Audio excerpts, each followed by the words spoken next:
On September 11th, 2020, Unfound featured the disappearance of Robbie Hurt. He went missing from Ringgold, Virginia on December 9th, 2018. A road crew came across Robbie's remains on December 8th, 2020, near where his truck was abandoned. Foul play is not suspected. Today, Unfound remembers Robbie Hurt. I'm Ed Densel, and this is Unfound.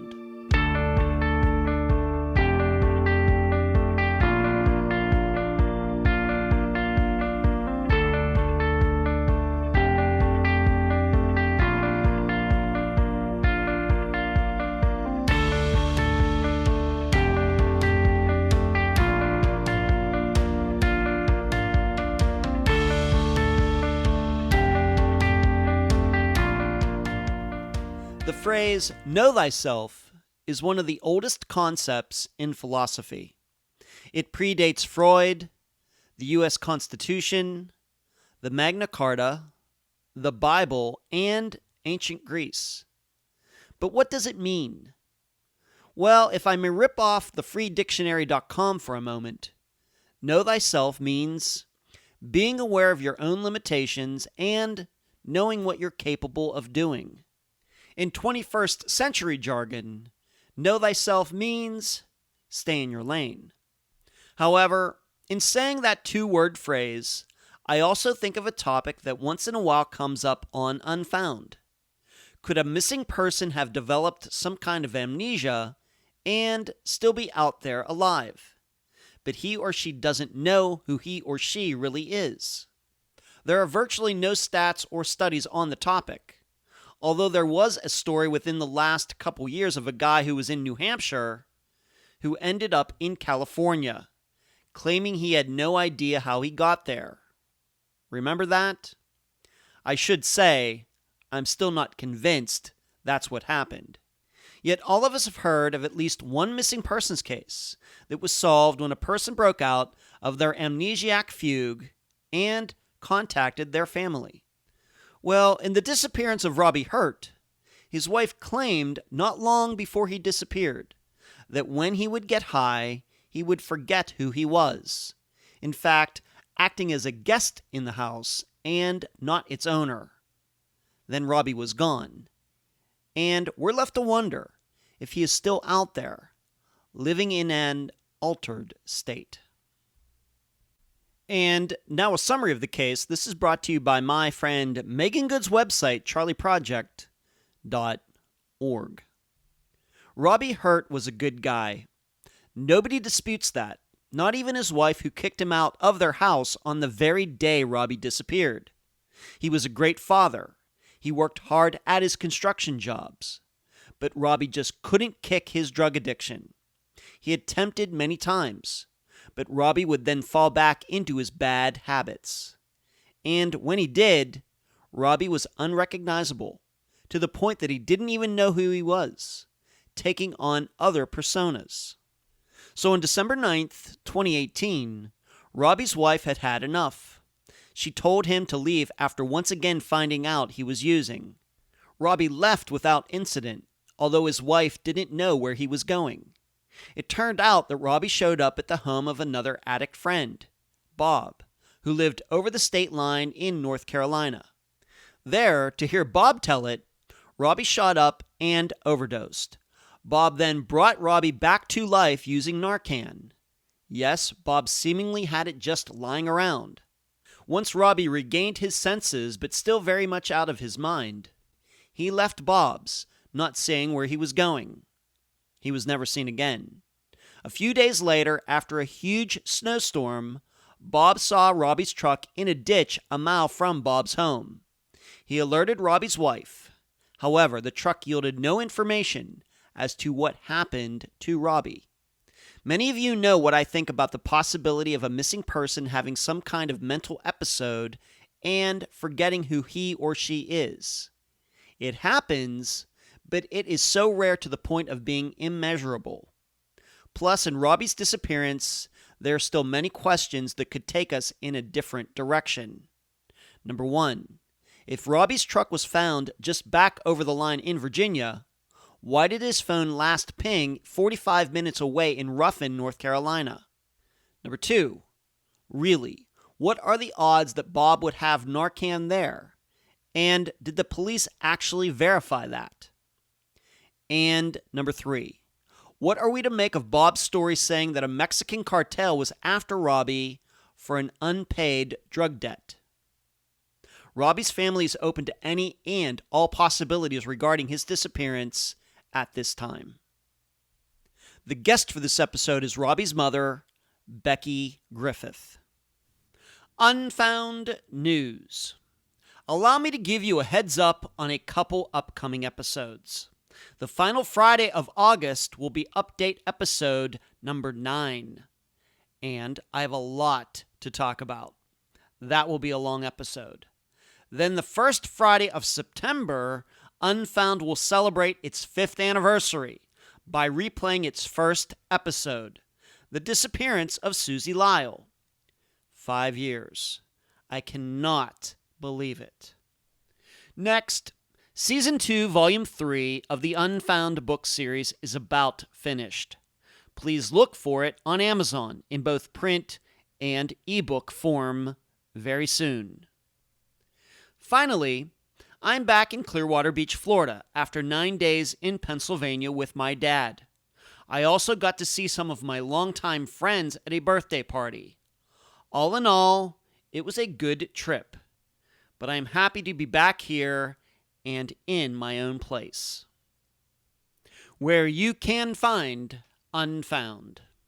Unfound supports accounts on Podomatic, iTunes, Spotify, Twitter, Instagram, Facebook, Deezer, and YouTube. Speaking of YouTube, on Wednesday nights at 9 p.m. Eastern, please join us for the Unfound live show.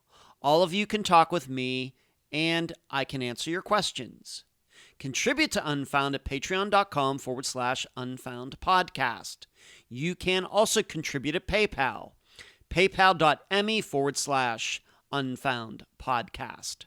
I also need to give a huge shout out to all the people who have monetarily contributed using Super Chat during the live show on Wednesday nights. Thank you for watching, and thank you for donating. The email address, unfoundpodcast@gmail.com. Merchandise, the books at amazon.com in both ebook and print form. Do not forget the reviews. Shirts at unfound-podcast.myshopify.com, or you can track down my assistant Heather in the Facebook group. Playing cards at makeplayingcards.com/sell/Unfound Podcast. The website, theunfoundpodcast.com. And please mention Unfound at all true crime websites and forums. Thank you. I'm so happy to have on this episode of Unfound the mother of Robbie Hurt, Becky Griffith. Becky, welcome to Unfound. Oh, thank you. You're very welcome. Let's start here. You are the mother of Robbie. How many children do you have, and what is maybe the age span of them, and where does Robbie fall in line? Okay, I have 3 children, Jamie, Kelly, and Robbie, 2 boys and a girl. Robbie's the baby, and his sister always called him the golden boy. All right, I got to ask you why, Becky. Why did they call him the golden boy? She just loved him so much, and he was had such a good personality, and that he was her golden boy. I guess they got along. All these siblings got along very well. Sometimes when I maybe hear the term golden boy, it almost sounds maybe like somebody was a little jealous, but it's not like that. Oh, no. She loved him. She would get aggravated with him sometimes, but she always ended up, she loved him. She's suffering from PTSD now because of this. Oh, no. Yeah. Well, dang. I'm sure I'm going to talk about that, of course, later in the conversation for sure. Once we talk about, we do that in all the interviews. We talk about how a disappearance has affected a family. So we can certainly talk about that before we're done with this interview, for sure. What's the age span, should I say, from your oldest down to Robbie? How many years between them? With Jamie and Kelly, there was a year and a half and 3 years to Robbie, from Kelly to Robbie. All right, so only They about were 5 real years. close. Only about 5 years from oldest to youngest. Yes. Okay. All right. And all of them get along. 5 years difference. All of them get along growing up. Well, they fought some. When all three of them were together, it was a fight. But when just two of them was together, they were great. Okay. It's just, all right. They squabbled. Nothing that anybody holds any resentments for now. Okay. Did they do a lot of things together? Did you go? I know you just came back from a vacation, but did they go on vacation together? Did they do sports or hobbies together? All your kids? We went to the beach several times, and we loved camping. Okay. So we did a lot of things together. Okay. Did you have like a tent or RV, or how'd you do it? Tent. Okay. All right. The old-fashioned way. All right. So Robbie was your youngest, your last born. And what was he into? Was he just as an individual? Let's talk about Robbie. Interest in hobbies, into sports, music, hunting and fishing. What was he into? Well, he loved to play the guitar, and he loved Green Bay Packers. Huh. He got to go see a game just right before he disappeared, and he loved carpentry. He loved making things with his hands. How did he become a Packers fan growing up in your area of the country, Becky? Well, my oldest son decided that he wanted to pick a team that nobody else liked, and he picked the Green Bay Packers, and then Robbie followed suit.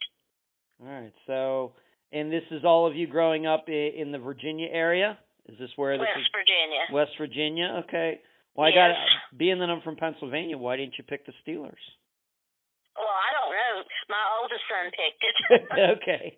All right. So he went for the Green Bay Packers. I have nothing against the Packers. Okay. I think they were the underdog, and none of his friends liked them, or so he decided that's who he wanted to. Okay.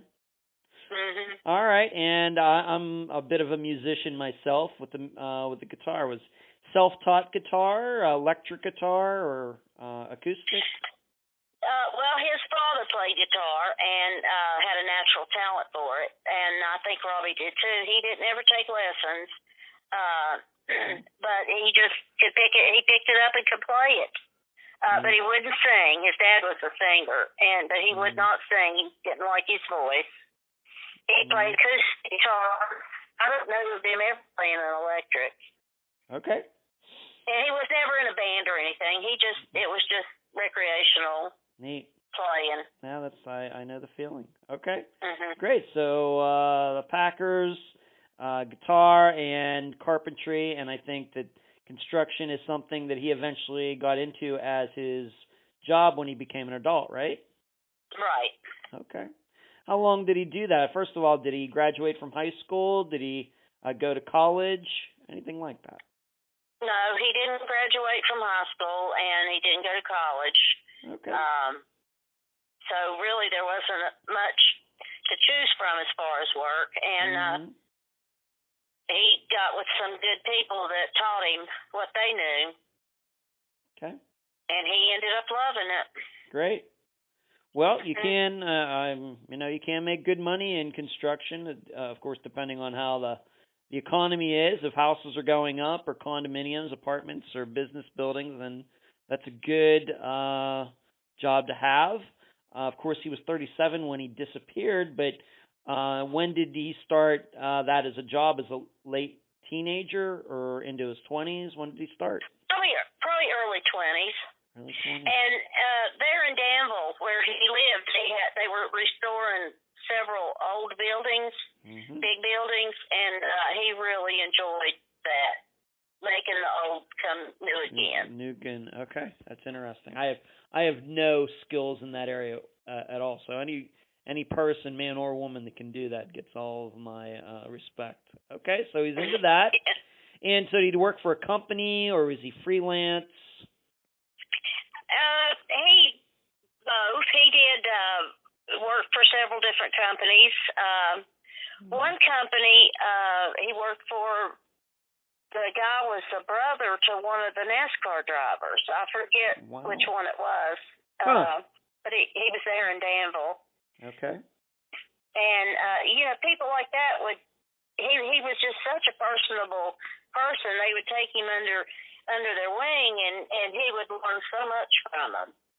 And then he would decide he's doing real good, and the next thing you know, he celebrated. And that, that's what happened. Okay, and we're going to get into that, of course. Okay. Okay.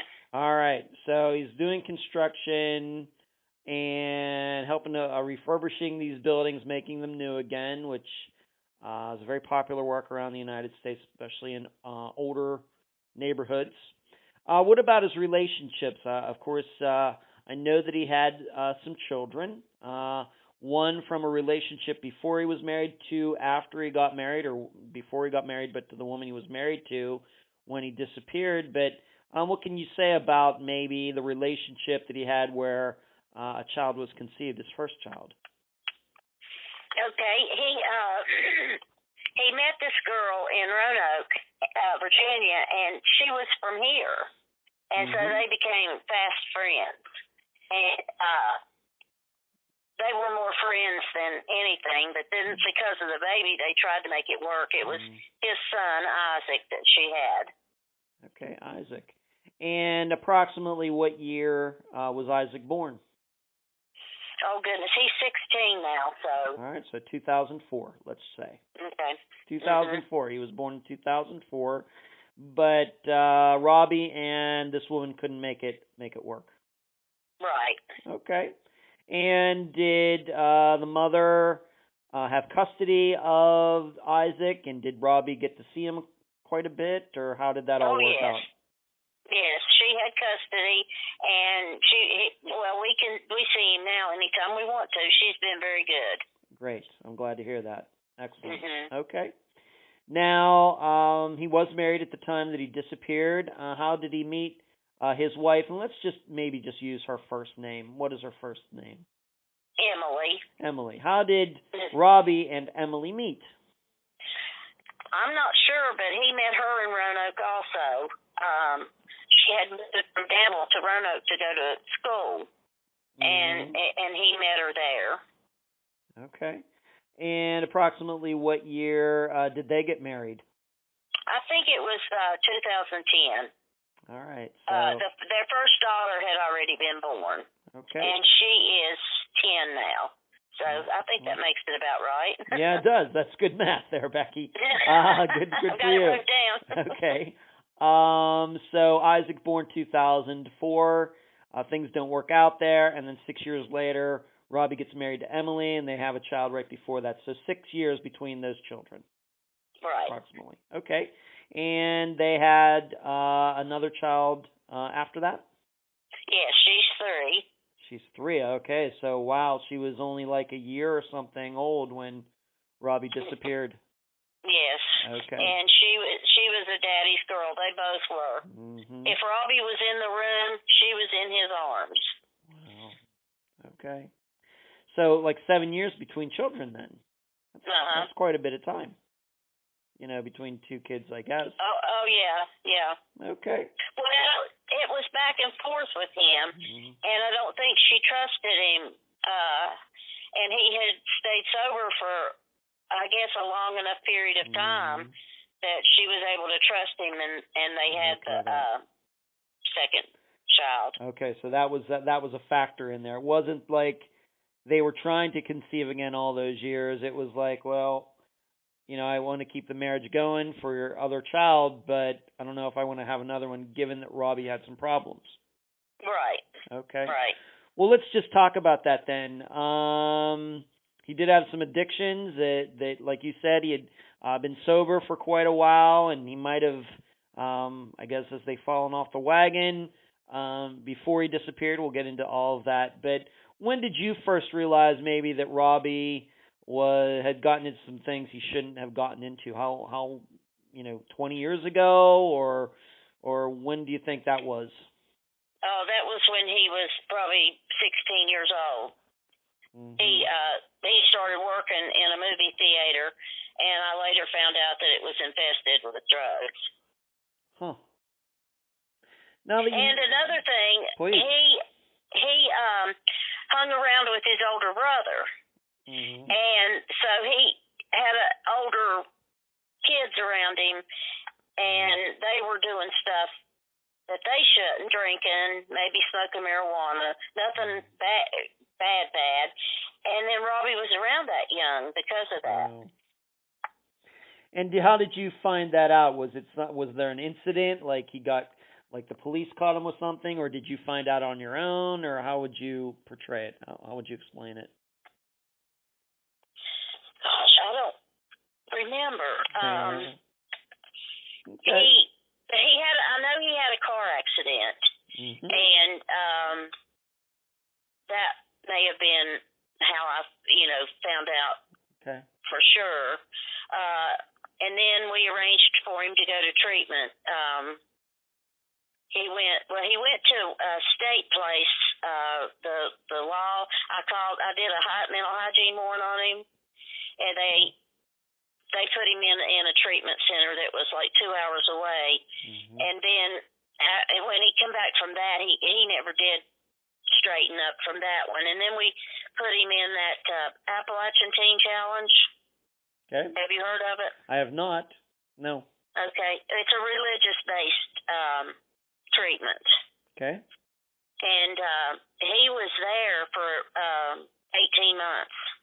Wow. And they were doing an experimental treatment where they put 2 or 3 guys in an apartment with one staff member in a community, and they worked. And the staff member kept up with them and stuff. And this was a program they were just implementing, and Robbie was one of the ones they put into it because he was doing so good. So you think he did well in that atmosphere? He did very well. Okay, and what year? He always did well in a controlled environment. And what year do you think that was, those 18 months? What years were those, do you think, off the top of your head? He was 20, so... So like 1998 or something like that. Okay. 1998. You do the math. Okay, I'm going to do the math this time. Somewhere in there. So late 90s. Okay. He went in when he was 18. And then when he came out, he was 20. So. Okay. So how bad would you say? I mean, if it was bad enough that he was going to this for 18 months, I guess you must have thought that his addiction to whatever it was pretty strong. Right. He was, back then it was mostly opiates. I guess prescription that people would get and sell. Yeah. Right, getting maybe what they call doctor shopping, getting opiates from different doctors, getting the prescriptions, and that's very, I think it's even popular now, unfortunately, but we know that in the early 2000s it really became a big problem. So I can't say that I'm surprised to hear that if he had an addiction, that's what it was to. Okay. So you got into that. I mean, did you ever experience your son, Robbie, high in one of these, while he was high on this? And how would you say that he was? How did he act? He would go into rages. I had a pin in my arm. I had broken my wrist, and he grabbed it and threatened that he was going to pull it out, he said. And he threatened to turn over my aquarium, and then other times he would pass out, and it would scare me. I would think he was going to die. And so I would have to wake him up. And there was a time when he did that, and I couldn't wake him up, and I called my daughter. And she came, and she raked the key across the palm of his hand and woke him up. Wow. Yeah.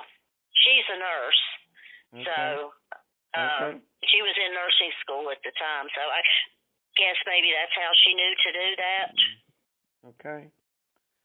All right, so when he would be on the drugs, he would have this anger going on, but when he wasn't like that. Right. Okay. It was like Dr. Jekyll, Mr. Hyde. The difference. Okay. And so through the 2000s, he went to this rehab, got out. I mean, how were of course, we know that he had his first son in 2004. How were those 10 years, like 2000 to 2010? How was it, his addiction during that time? He battled it all through that time. He would have, I would say, the most periods of sobriety he had then was like, and then he got in trouble and went to jail in Virginia. What did he do? And he was driving and he pulled off on the side of the road and passed out, and he had drug paraphernalia on him. Okay. And they found some pills in his pocket. Okay. All right. So he goes to jail for a time. He gets out. Do you think that his wife, Emily, was aware of all of this when they became a couple and got married? Was he upfront with her about all of this? No. When he met her, he was sober, and I don't think he told her about the extent of it. And he also had hepatitis by this time that he met Emily, the one that you get from the needle. Yeah. And he didn't tell her about that until later. Okay. All right. So they get married, and eventually she does, of course, find out about it. And but you had told me that, at least while he was married for a time, though, he did remain sober for quite a while. Right. For years. I mean, I'd say probably a year and a half was his max. Okay. That he was able to stay sober. Okay. So, and during this time, regarding his work, you had already mentioned this, but he was having problems keeping jobs because of this? Yes. Wow. Every job he had, he lost due to drugs. All right. Whether he had it for a year or whether, Mm-hmm. Okay. So he's married, he has one child and has another child, but his work history is off and on because of not being able to stay sober and going back to the addiction. When he was married and these years later, was it opiates again, or was it heroin? What was it? Was it meth? By the time he was it was heroin. By then. Okay. And then later on, as it got harder to get, he would do the other stuff also. The methamphetamines and crack cocaine, I think. Yeah. Yeah. Wow. It had to be very hard for you, Becky. Oh God, you don't know it. Well, I had to file bankruptcy. Mm-hmm. Because of it, for the things that, like I helped him get the car, and I ended up having to pay for it, and just all kinds of different things. All right. Yep, there's certainly collateral damage when grown adults get addictions. There's all sorts of collateral damage of other people who are trying to take care of them, and a lot of these addicts, they just keep doing what they're doing. Mm-hmm. Yeah. Right. Did you ever have a chance to talk to his wife, Emily, about all of this? And you had told me that told you that sometimes Robert could get so messed up that he didn't even know his name. He didn't even know who he was. Well, that just happened that one time, right before he went missing. And he was taking a lot of the methamphetamines and doing the crack cocaine too. All right, so I guess he had a dealer. He'd go out and get this stuff and do it. It's essentially what. And he had lost his driver's license, and he didn't have a driver's license for 17 years. And then He finally got it back. He had just gotten his driver's license back. Before he disappeared? I'd say he may have had it a year. Okay. And my husband passed away, and I was able to get his truck, and I gave Robbie my husband's truck. That was the truck that he went missing in. He was driving, yeah. Okay. If you can talk for her, if you feel comfortable doing this, we should know that even though Emily was married to Robbie, she was not into drugs, correct? Right. She drank. She was it's the only thing. Okay. And a lot of times, Robbie would think, okay, I'm fine. I've been sober for this long. I should be able to have a glass of beer or a glass of wine, with my wife. Right. And it would start out that way, and it would be a very slow progression. And even she would say, oh, okay, that's fine, because she didn't have the disease, Yeah. And so a lot of times his relapses were caused by that. Yeah. Yep, we talk about it a lot. People think,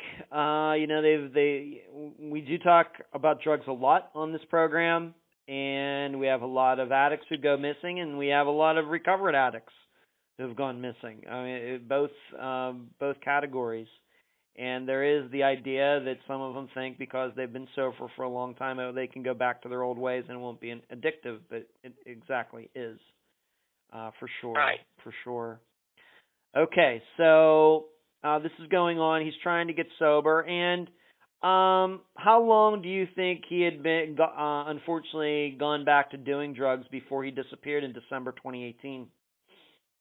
How long he'd been gone back on them? It had to be only a matter of maybe a month, or gotten really bad the last 2 weeks, because I saw him 2 weeks before he disappeared. Okay. So you're saying that sometime he was sober for at least the majority of 2018, and then we get to roughly November, and then for some reason he just decided he was going to start doing it again. Yes. Okay. Do you think that his wife knew that, once again, your impression, do you think that she knew that he had started doing this again? Yes. She did. Okay. Mm-hmm. So let's talk about these days and weeks before. Like you said, he had unfortunately gone back to his addiction. You said you saw him a couple weeks before he disappeared. When was the last time that you actually talked to him? And what was that conversation? What was the conversation about, if you can say? How did he seem to be doing? Okay, it was like 2 weeks before December the 9th, and I should have looked it up to see the exact date, but we would celebrate our Thanksgivings on the weekend because that's when everybody could get together, and that's the time we picked to celebrate our Thanksgiving. So we were at my daughter's house in Tennessee, and mostly what we talked about was our beach trip. We always celebrated New Year's together. And when it started out, we met at my daughter's. My daughter's was 2 hours from him, and then it was 2 hours from me and Jamie, his oldest brother. So we would meet there, and then we decided, well, let's go somewhere and celebrate it. And we looked into all different places, and we decided on the beach. So we had been 2 years in a row, and it was coming up on the third year, and I had reservations, and the room was paid for, and some people were saying, oh, I don't want to go, and I was like, well, maybe I should cancel the reservations, and Robbie was like, no, Mom, you can't do that, we need to go, we need to be there, just hold tight, everybody will decide to go. So that was mainly what our conversation was about that time. When you were talking to him, did you already realize that he had gone back to doing drugs? Did you know that at that time? No. Okay. No.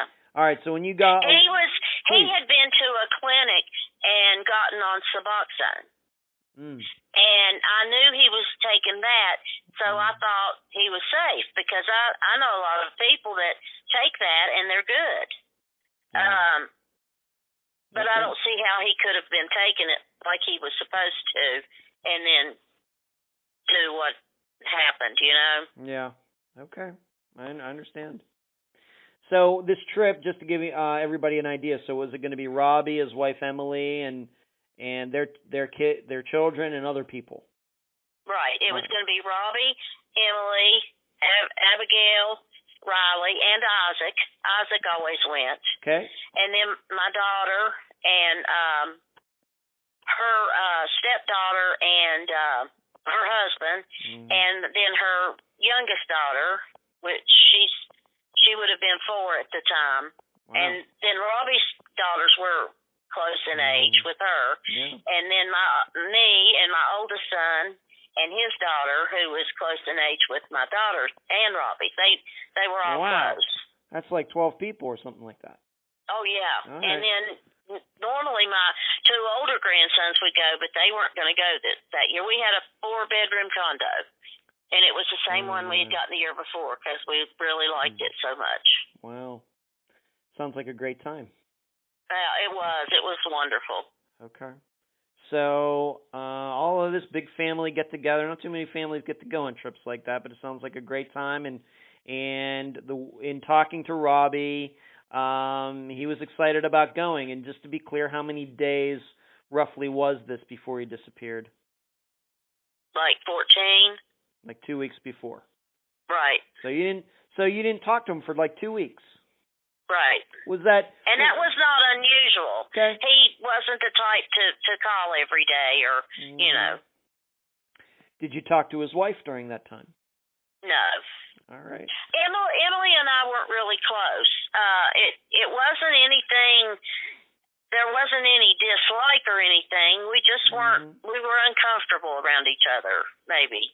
Okay. They were in Danville, and she had her family that helped, and maybe there was some resentment because I didn't help as much, like with the children. Yeah. And I don't know, but her and my daughter were very close, like sisters. All right. So any information I get from Emily usually comes through my daughter. All right. Well, it's interesting you bring that up because let's now move up to that time. And what we're going to do, just so the listeners understand, we're going to explain this the way Becky found out all of this. We're not going to do in like a timeline as if this happened in history, going from one day to the next.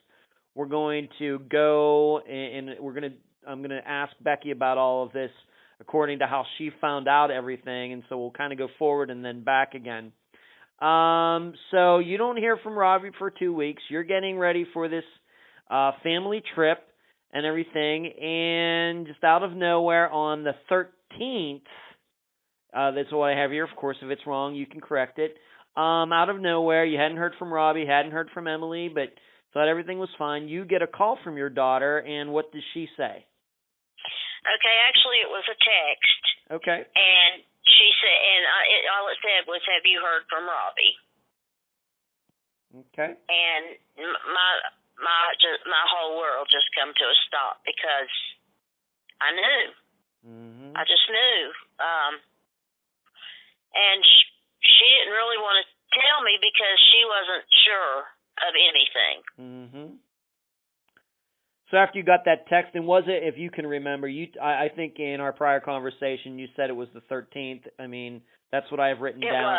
It was December 13th. Okay, so. Yes, because it was my grandson's birthday. Okay. And when you got that text, did you then call your daughter back to find out, what was going on and everything, or what went on from there once you said to her, "No, I haven't heard from him"? What happened from there? Well, eventually, we did talk, but we texted back and forth a little bit to start with, and then I talked to her, and she told me that Emily hadn't heard from him, and that they had found his truck in a ditch. Okay.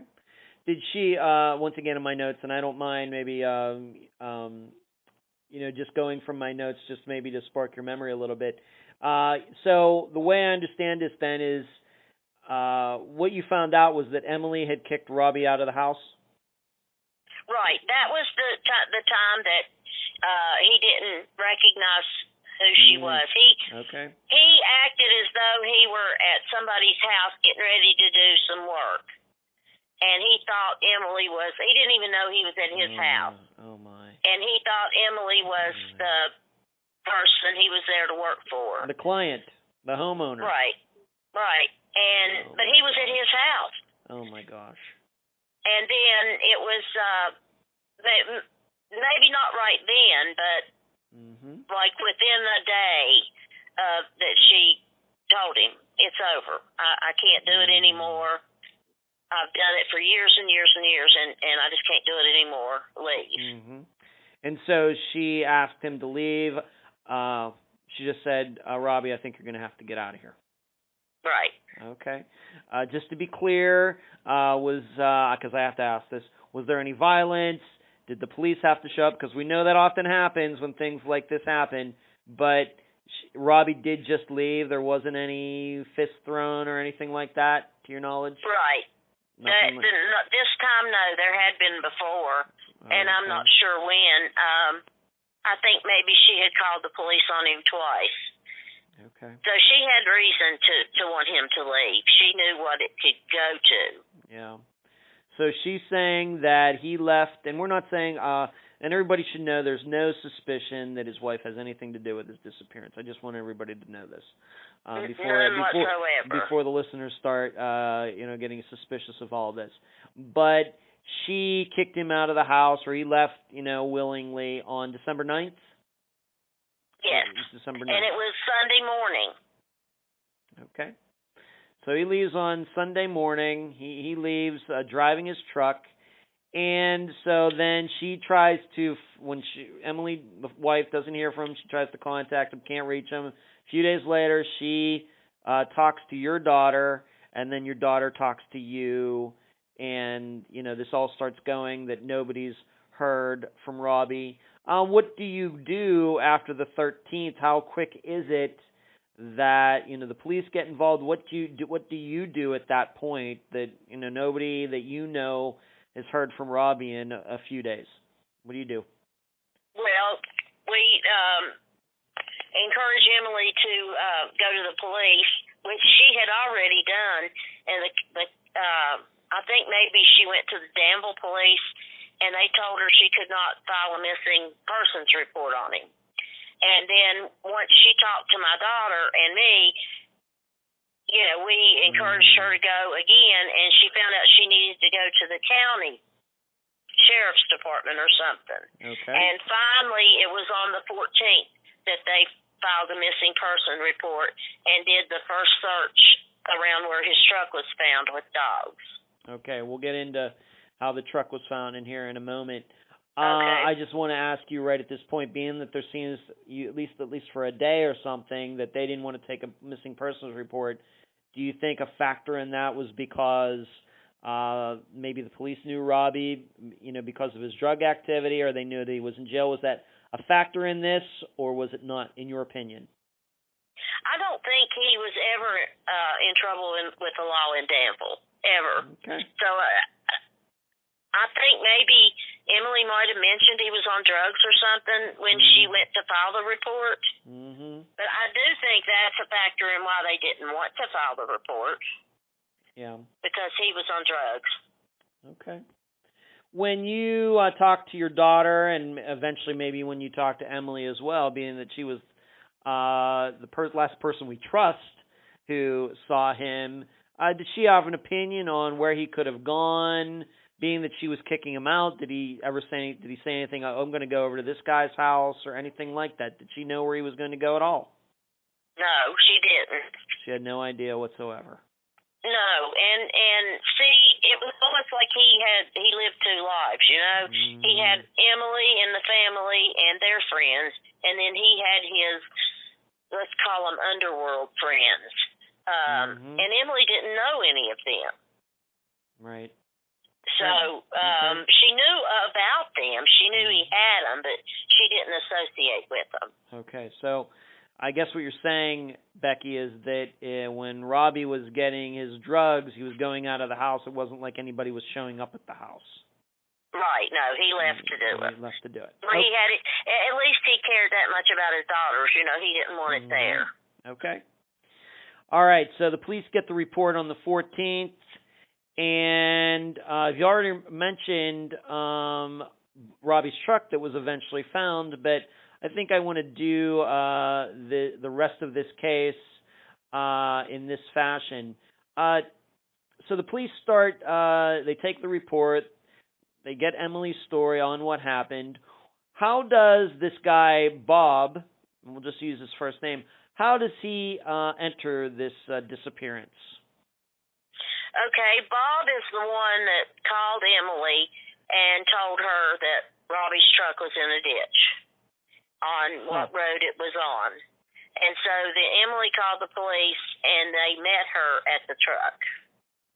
So Bob, he knew Robbie? Yes. Okay. And he went to the same Suboxone clinic that Robbie went to. Okay, so that's how they knew each other. Any idea? Yes. Any idea how long they'd known each other? I would say at least 6 months. Okay, so sometime in 2018. Mm-hmm. All right, so Bob, where does we just need to be clear maybe about a few things. Emily and Robbie lived in what town or city? Ringgold, Virginia. Okay. And where did Bob live? He lived right across the border in North Carolina. I'm not sure of the town's name. Okay.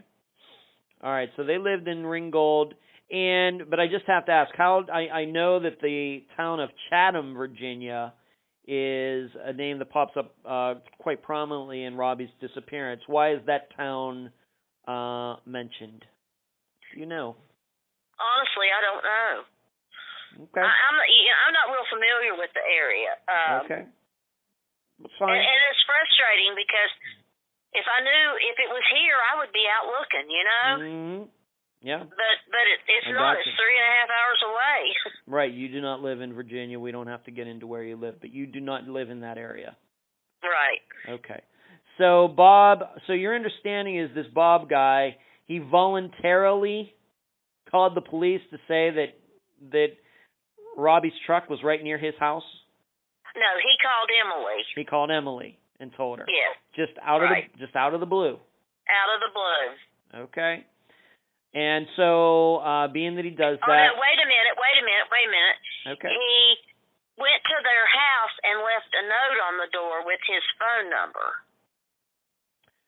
All right. So. And she called him, and he told her about the truck. Wow. Okay. In the meantime, there's a big snowstorm, and there's like 18 inches of snow in Danville. And so he drove through a snowstorm to go leave a message on Emily's door. Well, the snowstorm happened the day Robbie went missing on the night. He did. Okay. And he didn't go to Emily's until the 13th. Okay.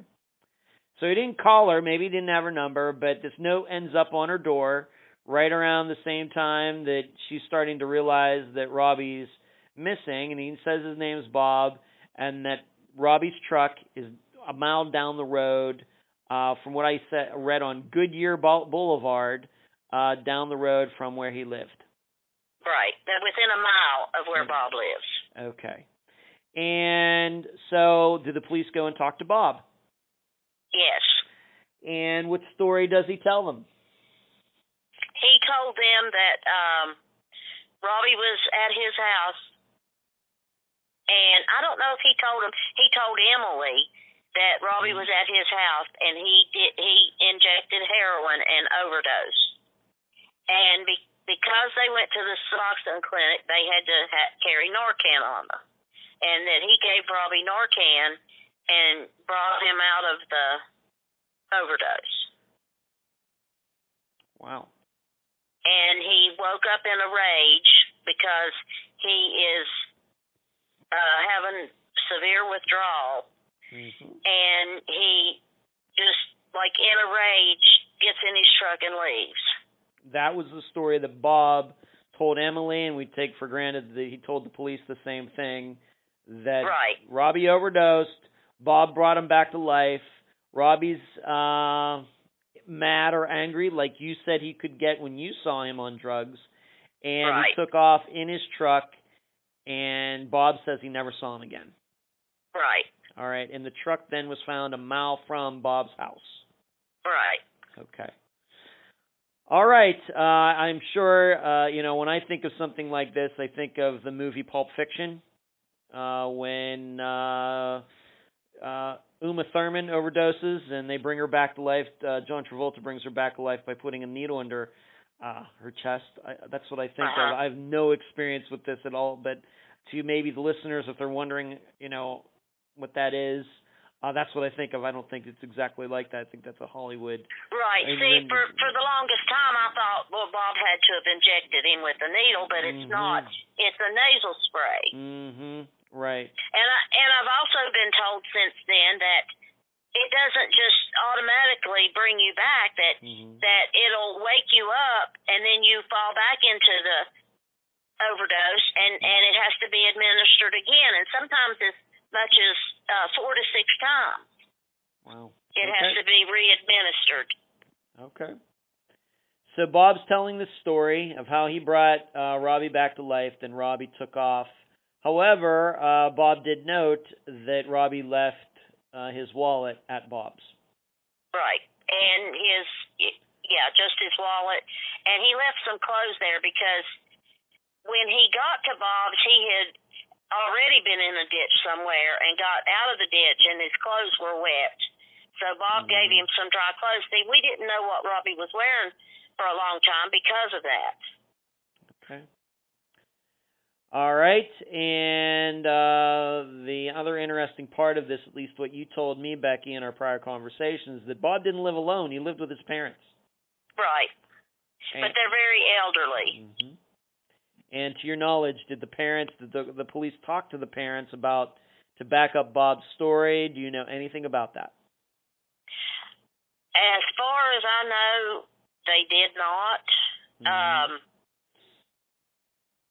I do know that they went to Bob's house initially and interviewed him, and then Emily kept putting pressure on him, so they did something, a wellness check, and was able to take Bob into the station, a wellness check on his parents, and they re-interviewed him and didn't have anything to charge him with, so they let him go. Okay. We'll come back to Bob a little bit later. All right, so I guess Bob told the truth because he left this note, and what do you know? Robbie's truck was found a mile down the road from Bob's. And, can you already talked about this snowstorm. Do you know why it took 3 days for somebody to run across Robbie's truck, sitting on the side of the road, especially if Bob lived right down the street? It took a few days, didn't it? Yes. I would say maybe they were snowed in until, then. Okay, could be.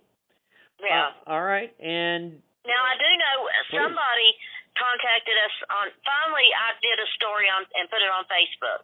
And I got, a lot of responses, and one guy said that he had seen Robbie's truck on Monday morning when he went to work.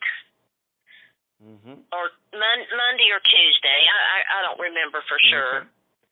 And we have to remember, as you've already explained, that Emily kicked him out on a Sunday morning. Yes. All right, so maybe that makes sense. He leaves there, he goes to Bob, this all happens, he takes off, he decides to pull over to the side of the road for some reason, and the truck's left there, and then somebody sees it on the next day, Monday. No, it was in the ditch. It couldn't. It had to be towed out. All right, in the ditch. Somebody sees it in the ditch. The next day on Monday, when somebody's going to work. Yes. All right. So that maybe makes sense. Okay. Any forensics done on the truck?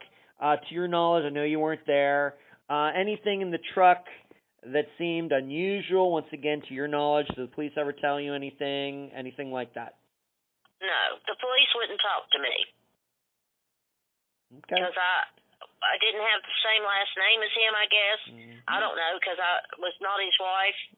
It was very frustrating.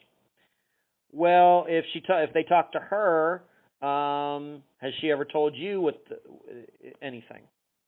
There was a reason why they couldn't do fingerprints, but I don't remember what it was.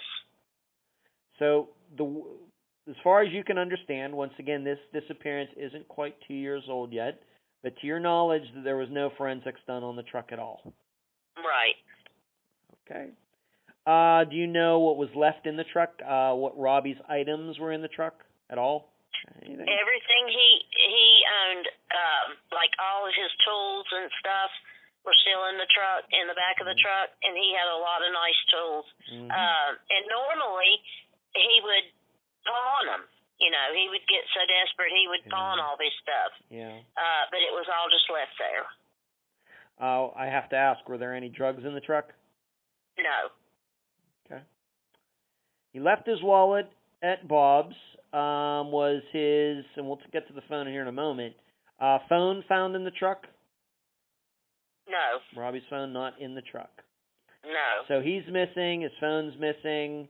Anything else of his possessions would you say that are missing? His car keys. The car keys. Truck The keys. truck keys weren't in the truck either. Okay. No.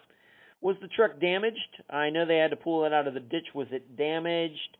Anything wrong with it? It was not damaged beyond control. I mean, beyond somebody being able to drive it, because a neighbor purchased it from her. So they gave it back to Emily. Yeah, she had it towed to the house. So she got it back fairly quickly. Yes. Like within That 24 same hours. day. The same day that it was found in the ditch, they brought it back to Emily's. Yes.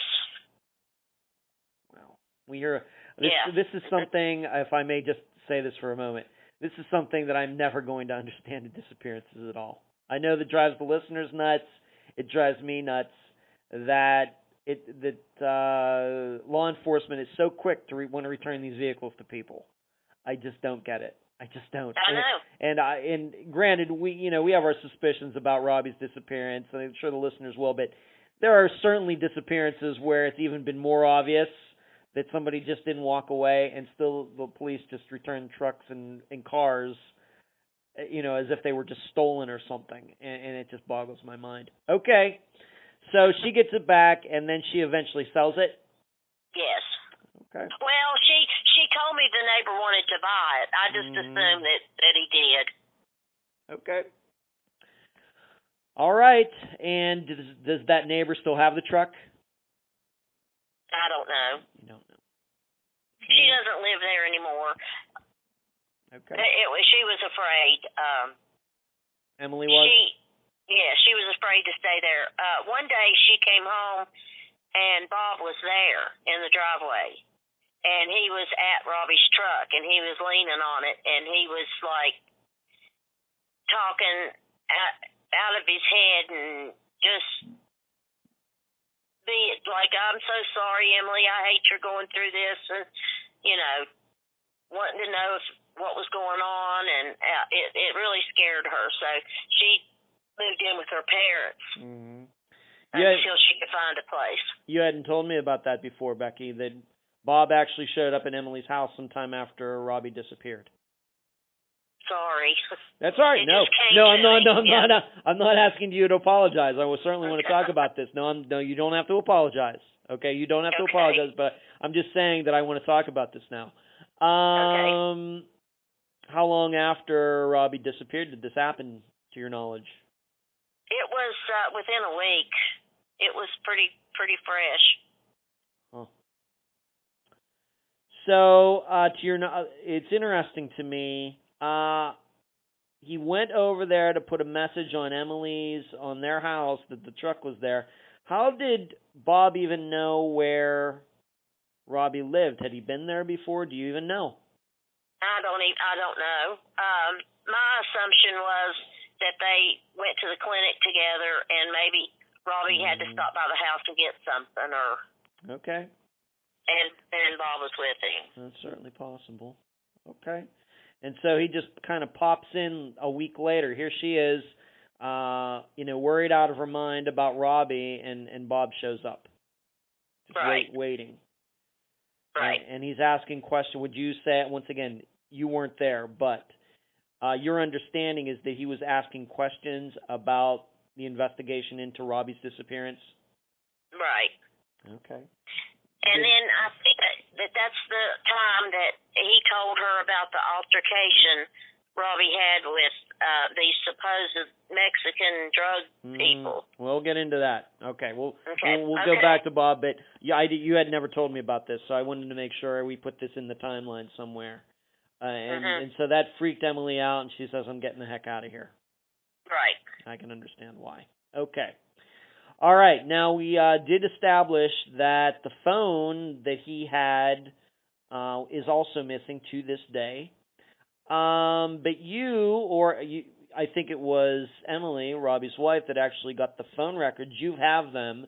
You've sent them to me, and I've looked at them, and we'll talk about that in a moment. But any phone calls, once again, the way you looked at the records, any phone calls that Robbie made to anybody after Emily kicked him out of the house? Yes, there were several phone calls up until at 5:30, I think, was the last phone call. 5:30 in the afternoon of that Sunday. Yes, I think. All right. I don't have them in front of me. That's fine. So after he got kicked out, he was talking to people, communicating with people. Yes. Okay. All right. So, and the listeners should know that and we're not going to name the names, but you sent them to me. I have the ability to check people's phone numbers and find out who owns those numbers, at least currently. Of course, we know that you go back 10 years, somebody could have the phone number that somebody has now. But I got some of those numbers. You didn't have names to put with those numbers. First of all, have you tried to contact any of those people, or have you had anybody else try to contact any of the people whose names I got for you? Yes, Emily did call. Okay. And she had already talked to one of them. I'm not sure which one, but okay. It supposedly was somebody it was that girl that he was on Facebook with and stuff. And she had even got in contact with Emily over Facebook and asked about Robbie. Okay. If anybody ever found him or whatever. And then the other phone numbers were where people had gotten the phone number because it wasn't in use anymore. All right. So what you're saying is between him disappearing in late 2018 and let's say when I got these names and numbers for you maybe a month ago, we're doing this interview on September 4th, 2020, maybe a month ago, those numbers went to other people. Right. Okay. But one of those people on the list that we put the name with the number did admit to knowing Robbie. Now, say that again. The one woman though on the list there, you called her, or Emily called her, and she did admit to knowing Robbie. Yes. And she knew he was missing. Yes. Okay. Did Emily or you ever heard of? Once again, we're not using her name. Had you or Emily ever heard of her before? Before you gave me the name? Yes. Yeah. Yes. Okay. From right after he, went missing, okay. And it was through Facebook that she contacted Emily and asked about Robbie. Okay. And off the top of my head, I think there were 3 or 4 numbers that were a question mark. So what you're saying is one of the people knew Robbie, and the rest of those numbers, the people were saying that they got the number after Robbie disappeared. Right. Okay, so there's that. I think, I'll just say this publicly, I think that we also have to remember that these people could be lying. We don't know. Yes. Unfortunately, we don't know. I don't have the ability to see when number went from one person to another, but we have to keep that open as a possibility. It's just right. the way it is. Okay. So we have these phone records, and the last call was on 5:30 in the afternoon on that Sunday, and nothing after that. Right. Okay. Now, there was a ping. They did ping the phone, and where did the phone last ping? It pinged in Ruffin, North Carolina. And that's not where Bob lives, though, right? Right. Okay. And the town has a bad name for drugs Okay. and thugs. Okay. That's not where Emily though, and they lived in Virginia, correct? They didn't live in Right. Okay. Did you know or Emily in the past year and 8-9 months had she ever been to Ruffin? Had she known Robbie ever to go to Ruffin, North Carolina? No. Okay. Now what's interesting though is this woman that you called who admitted knowing Robbie, she lives in Ruffin. Right? She does? I don't know. You don't know? Okay, Mm-mm. all right, because I should establish that at least one of those numbers that I was able to track down and see what name was attached to the number, that person lived in Ruffin. One of those last calls that he made or was made to him, and I don't have the records in front of me either, was made to or is from somebody who lives in Ruffin, North Carolina. So I have to double check and see if that's actually the woman who says she knew Robbie or not. But I thought that's something that it really stuck out to me. But either way, Robbie, to your knowledge, to Emily's knowledge, didn't know anybody there. Right. Okay.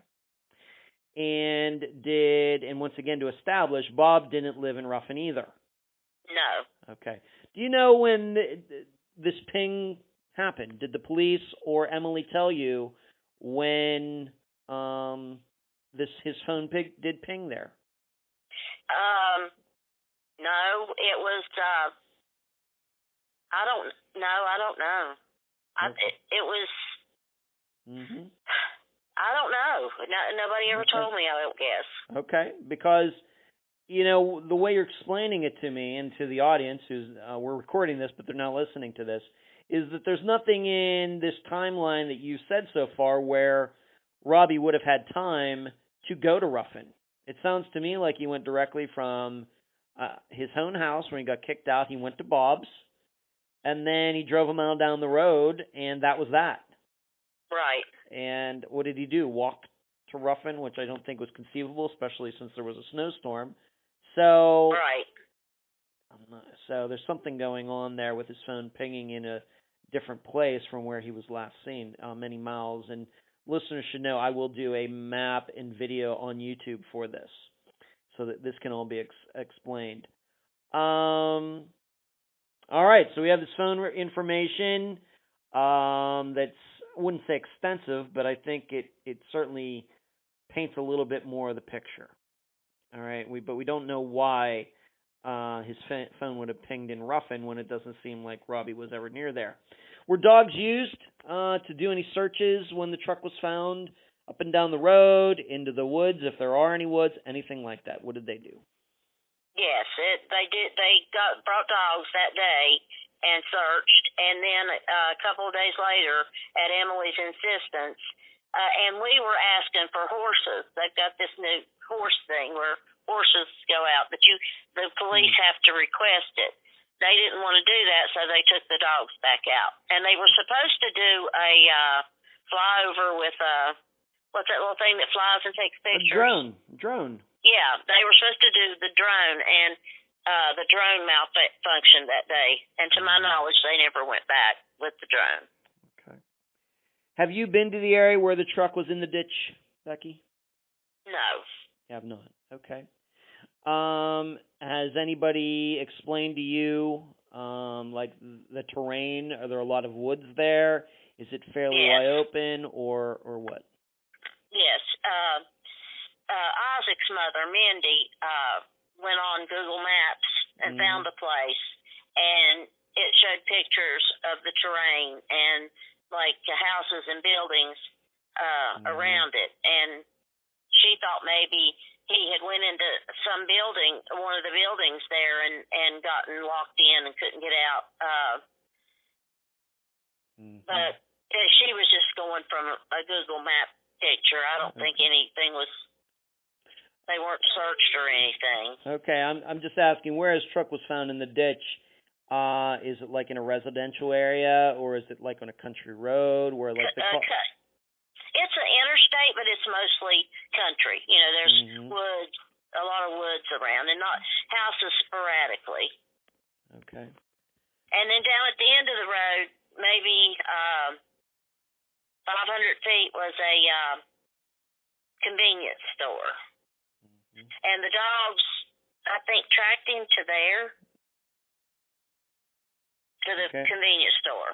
But nobody in the convenience store saw him, and their cameras were not working. It's amazing how many times that happens. Okay, so I these know. dogs did pick up some type of scent, allegedly, but we have to remember there was a snowstorm between Right. the truck being left there and when the dogs were used, and the listeners already know how I feel about dogs. But they allegedly followed his scent down to this convenience store, but this does sound like an area that if it was Robbie and he did leave his truck, he could have run off into the woods and nobody could have seen him. Right. It's possible. Right. I worried myself sick that I'm sure you did. he froze to death, or it just him being out in the woods and. Yeah. Right. I can understand that, Becky. I can't blame you for that. Yeah. I'm sure you continue to think about that to this day. I do. I get it. I understand. All right, so we have Robbie going over there. Bob says then he stormed off. Truck's found a mile down the road. Snowstorm happens. Bob's the one that lets Emily know that the truck is a mile down the road. There, he goes over and leaves a message. Dogs are brought in. Sounds like a little bit of a search was done, but probably not big enough for that type of terrain, at least the way you're explaining to me. Right. And once again, is this happening in Virginia or North Carolina? Virginia. Okay, so but the North Carolina's not far away. Mhm. It's like right on the border. All right, but Bob lived in North Carolina. Right. It does seem that there are a lot of jurisdictions here at play. You've already stated how Emily went to file with the local police, and they said she had to go to the sheriff's office.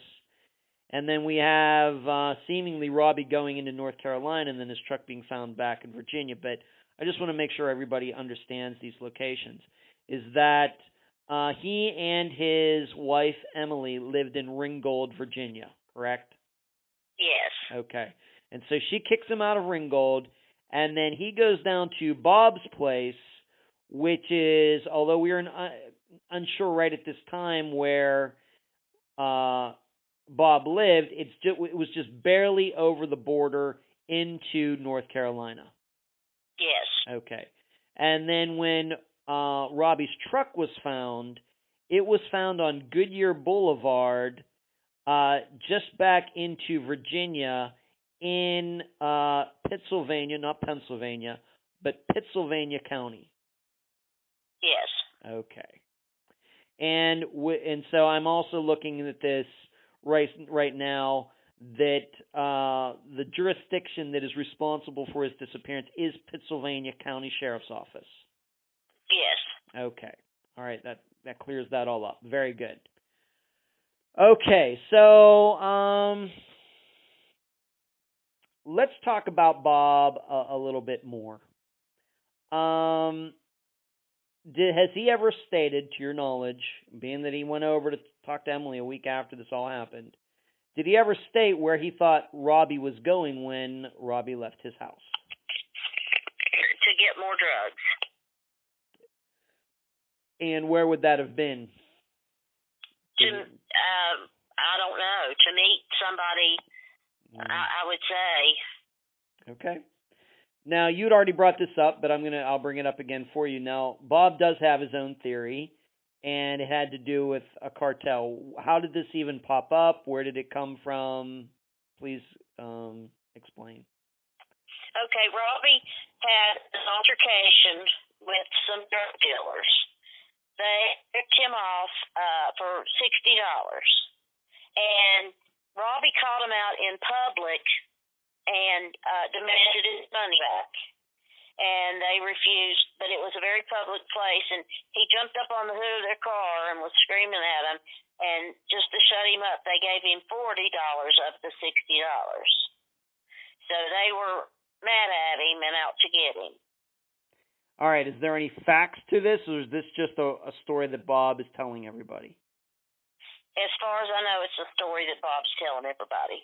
Okay. So there's no facts regarding this. There aren't any videos of this. To your knowledge, Robbie never told anybody else about this. He never told Emily about this. The police have no records about this, anything like that. This is just a story that Bob's putting out there. Right. And is Bob then saying this is something Robbie told him, or is Bob admitting that he was there when it happened?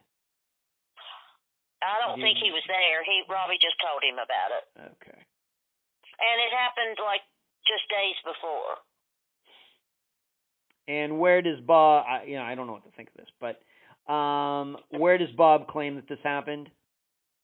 It was in the town. I mean, it was like there were stores and stuff around. It was a populated place. So you don't know if this happened in Ringgold. You don't know if this happened in Danville. You don't know if this happened down where Bob lived. I'm not blaming you. You just don't know. I just don't know. All right. So Bob, either he left that out of the story or kind of got lost in translation. But this is his story that I guess what he's saying is after Robbie left his house, somebody ran into this Mexican cartel, and that's what happened. Right. I would say my opinion is that he called them to get drugs. He was desperate. Told them where he was to come meet him. Mm-hmm. And they got him.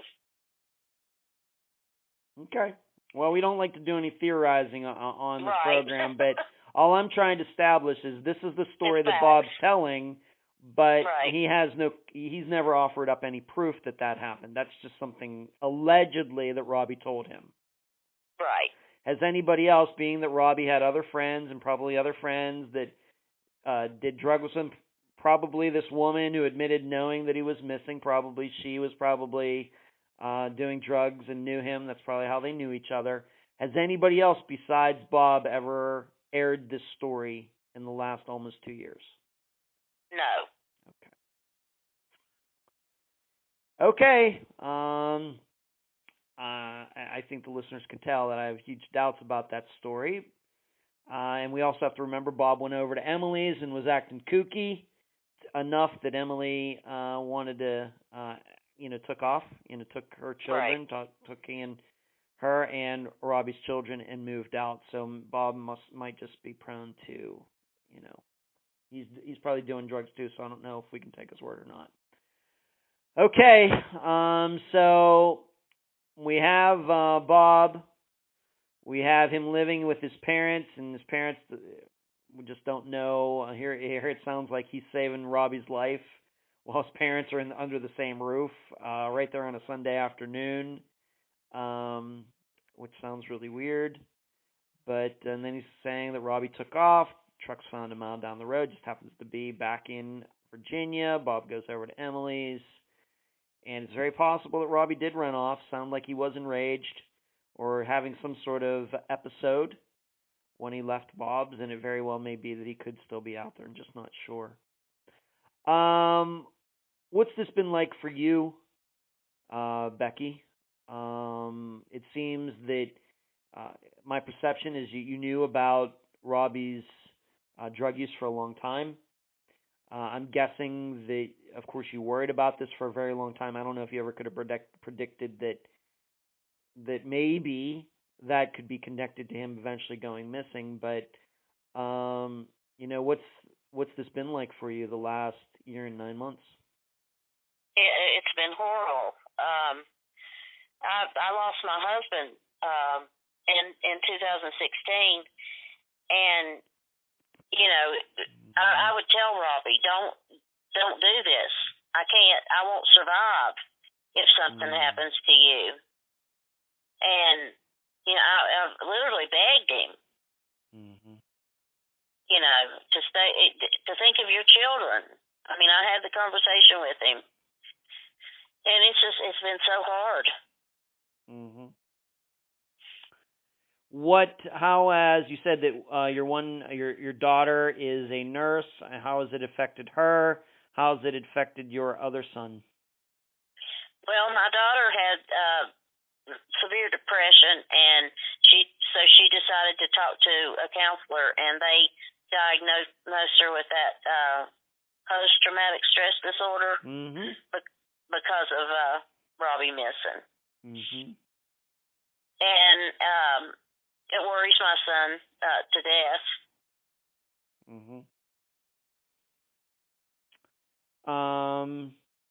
What do they think? Once again, we don't do theories on here, but have they ever offered up their own opinions on what happened to Robbie?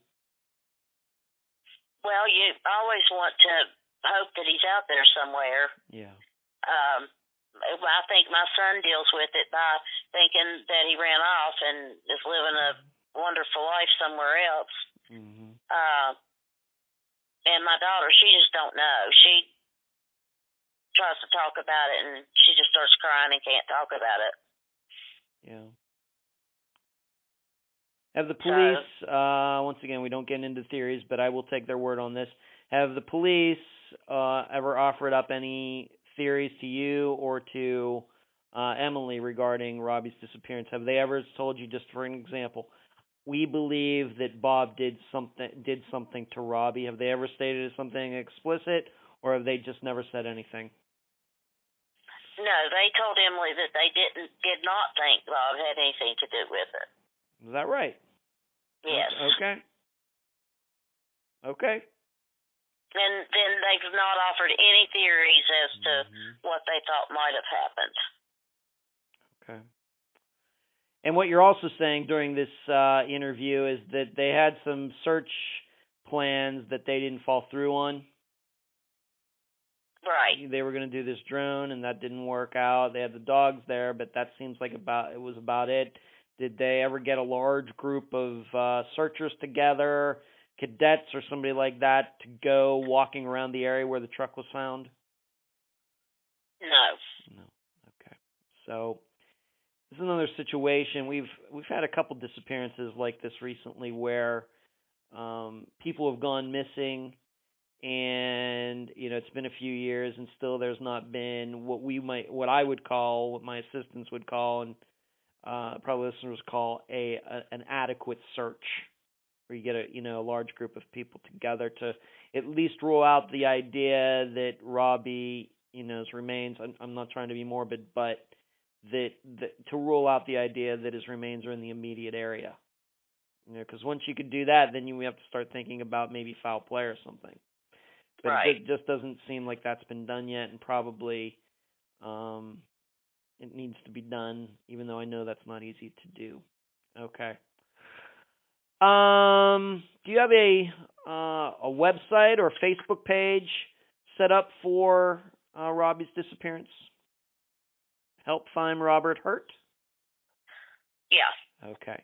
All right. So the Facebook page, are you a manager on there, an administrator on there? Becky? I think I am, but I've never done anything. I don't know how. Okay. Have you ever heard of the Aware Foundation? Sure. He's the one that set it up for me. Okay, great. And it is called Help Find Robert Hurt? Yes. Okay.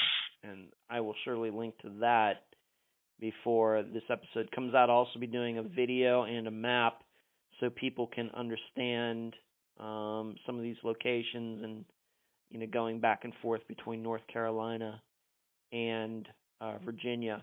Do you happen to know, maybe I'll ask this before we complete this interview, any idea what Bob has done with his life since this all happened?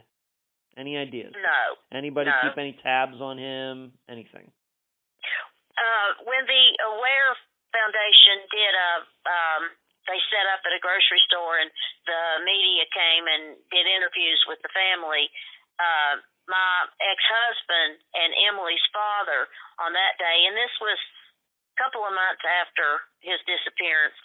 It was still cold, so they went to see Bob, and okay. Bob convinced them that he wasn't involved. Huh. Well, that's something, although we just have to understand that, no offense to these men, but they're not expert, interrogators. And of Right. course, they don't have any experience with missing persons case. I appreciate it. I think that's proactive and everything, but we just have to remember that. Right. Okay, so he went down, and Bob convinced them, at least, that he had nothing to do with Robbie's disappearance. Right. Okay. Well, listeners can take that for what it's worth. Bob even offered to talk to them, I guess, is something. I guess that's a step in the right direction instead of him just blowing them off. Right. Okay. Any last words, Becky, before we complete this interview? No. Okay. Well, as I told you, as I've told many guests, this is just the beginning of us knowing each other, Becky, that until Robbie is found, whether he's deceased or alive, I want to keep working with you on this. You can email me or call me anytime. I'll, of course, as a reporter, move on to other disappearances, but I want you to know that myself and my assistants, anything that we can do for you, we'll do that. Need any advice? Of course, there's a lot of kooks out there. There are a lot of people who are trying to take your money with scams and things like that. You come to us. Okay? Any of those people, you think you get any funny feelings, people calling you, emailing you, you let us know. You let me know. Okay. You let my assistant Emily know, and we'll talk to you about this. You don't do anything before you talk to us. Of course, we work for free. All right, because we want to always support you. We want to help you make good decisions. Okay. Okay. I appreciate that. Yes. Well, Thank you very much. You're very welcome, and I appreciate you being on this episode of Unfound. My pleasure. And that was my September 2020 interview with Becky Griffith, mother of Robbie Hurt. I called Becky to let her know this In Memoriam episode would be happening, but she did not get back to me. However, I have spoken to her this year about Robbie's remains being found. Before I offer commentary in this summary, maybe I should go through how someone came upon Robbie's remains. There is now a map posted at all of Unfound's social media accounts and on the website where you can see where Robbie's truck was and where his remains were found. As for the circumstances regarding Robbie's discovery, a road crew was clearing brush from a power line right-of-way on December 8th, 2020. This is so the electric company can access their towers because they are so far from the main road. This group came upon the remains and called authorities. The location was not quite a mile from where Robbie's truck was found. It took about 2 months for the bones to be linked to Robbie. This is a lot faster than other cases we've covered. Austin Pivo and Andrea Bowman come to mind. So, what are we to think now about Robbie's disappearance? Well, you should know that there is no reason to think that there was foul play. In that way, his disappearance is very much like Crystal Morrison's, in that there were reasons at the time to believe someone caused Crystal's disappearance. Instead, we now know that there was no foul play. With Robbie, the same thing. And at this point, I should admit that back in September 2020, I thought someone harmed Robbie, or at least covered something up. I was wrong. And I must also admit that many of the members in the think tank back in September 2020 got Robbie's disappearance right. They really did believe he left that guy's home alive, then ditched his truck and walked or ran off. I did not. So I must give all respect to those members. Granted, I don't believe there has been any official announcement regarding that, but I find it hard to believe that guy who gave Robbie Narcan or someone else would have dumped Robbie's body at a place that would have been obvious as a place where humans would travel or work, like an area where power lines are, because that's the only reason Robbie was found. Really, if someone tried to cover up Robbie's death, Why didn't the person dump him out in the middle of nowhere? And within all of that, this is what makes disappearances that have a drug element to them so tough.